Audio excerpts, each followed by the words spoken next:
ओडिशा शिशु सैनिक पूर्णांग शिक्षा केंद्र में आप लोगों का हार्दिक स्वागत, हार्दिक बधाई हो।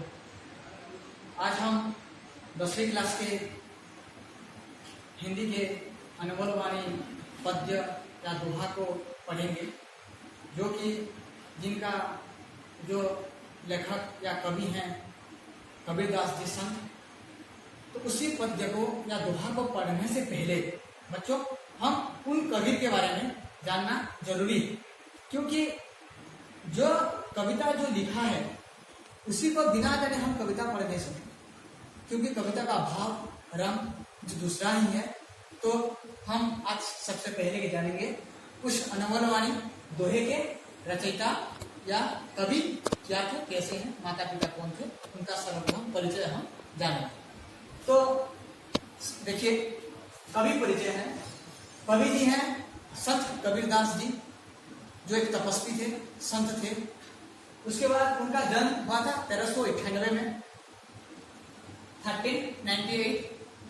उसके बाद जन्म स्थान, किस स्थान में जन्म हुआ था उनका, तो कहने से हम लहरताल नामक स्थान, जो कि काशी में अवस्थित। काशी का है, उत्तर प्रदेश में काशी, और काशी से कुछ दूरी लहरताल नामक स्थान में उनका जन्म हुआ।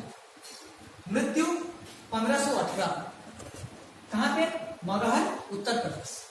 मगहर नामक स्थान में उत्तर प्रदेश के 1518 ख्रीष्टाब्द शताब्दी में उनका मृत्यु हुआ।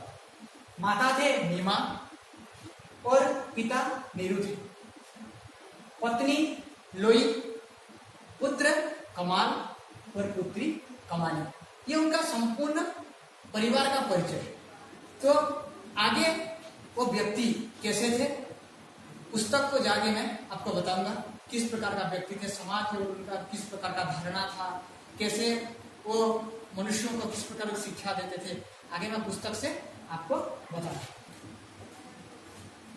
कबीरदास का जन्म के बारे में आपको बोल दिया। हाँ, और एक बार ध्यान देने की बात है, ये जो परिवार थे, एक जुलाहा दंपति थे, जो कि उनका माता पिता नीमा और नीरू जो थे, एक जुलाहा दंपति थे। कपड़ा बुनने का काम करते थे। ज्यादा पढ़े लिखे नहीं थे वो लोग, बड़े अनुभवी थे। पढ़े लिखे न होने के बावजूद भी वे बड़े अनुभव के थे, बुद्धि विवेक से काम करते थे।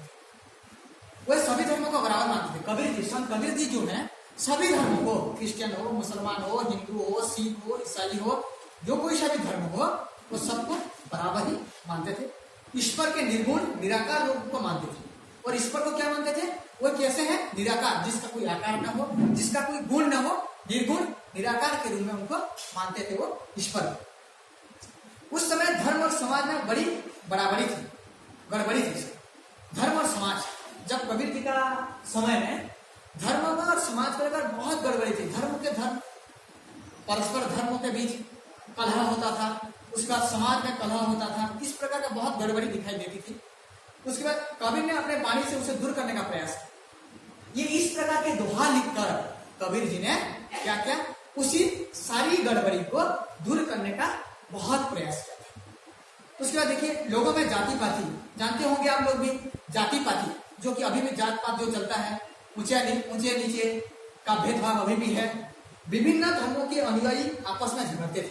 विभिन्न धर्मों के अनुयायी, मैं क्रिश्चियन हूँ, आप हिंदू हैं, आप मुसलमान हैं, हम लोगों से आपका नहीं पड़ता, ये अपने आप बहुत झगड़ते थे। तो इस झगड़ा को दूर करने के लिए उसको क्या कहते हैं, और बहुत सारे प्रयास उन्होंने किए थे। बाह्य आडंबर और अंधविश्वास फैल गया। बाह्य आडंबर अर्थात अपने आप बाहर को सजा दिखते थे और अंदर से बहुत घोटाला करते थे। उसके बाद अंधविश्वास फैला गया था। और क्या, कबीर जाति भेद, मूर्ति पूजा, बाहरी आडंबर आदि का विरोध करते थे। वो जात पात, ऊंच नीच, उसके मूर्ति पूजा, किसी मूर्ति को नहीं मानते थे। क्या रखा है पत्थर में, ये समझते थे, और अपने हृदय में ही भगवान का वास होता है, यह उनका धारणा था। वो कहते थे कि जब मनुष्य बराबर है, वे कहते थे सब मनुष्य बराबर है, अर्थात पृथ्वी पृष्ठ में जन्म लिए हरेक आदमी, हरेक प्राणी समान है। और क्या है, वे बाहरी धार्मिक कर्मकांड की अपेक्षा भक्तिभाव पर बल देते थे। किसी पूजा करने के अपेक्षा कर्मकांड को छोड़ देने से वे भक्तिभाव, स्नेह, श्रद्धा आदि का भाव उनका बहुत था। वे तीर्थ, व्रत, जप, तप, मूर्ति पूजा आदि कुछ नहीं करते थे।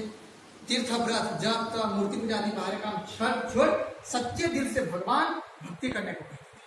वह सब मूर्ति पूजा छोड़ दिए, तीर्थ व्रत जप तप सब कुछ छोड़कर क्या करने को कहते थे? सच्चे दिल से सच्चा हृदय से भगवान को भक्ति करने के लिए उन्होंने सबको धारणा दी। वे सदाचार सच्चाई भाईचारा धार्मिक सहिष्णुता का प्रचार करते, सब लोगों के अंदर स्नेह का भाव हो, परस्पर भाई बहन का संपर्क हो, सदाचार हो, सत्यता हो, यह उन्होंने क्या किया था? प्रचार करने का प्रयास किया था। कबीर का व्यक्तित्व सादा सीधा पर प्रभावशाली, बहुत सीधा साधा आदमी थे वो, पर अत्यंत प्रभावशाली व्यक्ति थे। उनकी वाणियों को उनके शिष्यों ने बीजक नामक ग्रंथ में संग्रहित किया। और एक अत्यंत जानने की बात है आप लोगों को, उनके जो वाणी थे उन सब वाणियों को एक बीजक नामक ग्रंथों से उन्होंने लिखकर संग्रहित किया था उनके शिष्यों ने। हर एक दोहा को उस बीजक नामक ग्रंथ में लिखा हुआ आप पढ़ सकते हैं। उनकी भाषा वस्तुतः निश्चित और खड़ी बोली होती है, जो उस समय जन समाज में प्रचलित थी। प्रत्येक जन समाज में उस समय खड़ी बोली भाषा बोली जाती थी, जो कि उनका दोहा भी खड़ी बोली भाषा में ही मिलता है। वो अपने गुरु रामानंद स्वामी का बड़ा आदर करते थे। और एक बच्चों ध्यान देने की बात है, वो अपने गुरु जो है रामानंद सागर, उसको बड़ा भक्ति करते थे, आदर करते थे और उनको सम्मान देते थे। यही था उन महात्मा की, कबीर की जीवन परिचय। विस्तृत रूप से मैं आपको उनका ठीक भाव में परिचय दे दिया, तो आप लोग अच्छी तरह समझ गए होंगे। यदि भी और कुछ भी इसके विषय में आपको जानना हो तो मुझे कमेंट बॉक्स में लिख के जरूर बताइएगा, मैं आपको उसका विषय में जरूर आपको धारणा दूंगा। तो आज का अगले क्लास में फिर इसी कबीर जी का जो लिखित दोहा है उसको हम आवृत्ति करेंगे, पढ़ाएंगे और आपको हम समझाएंगे। तो आज का इस क्लास को, कक्षा को हम यहाँ विराम देते हैं। धन्यवाद।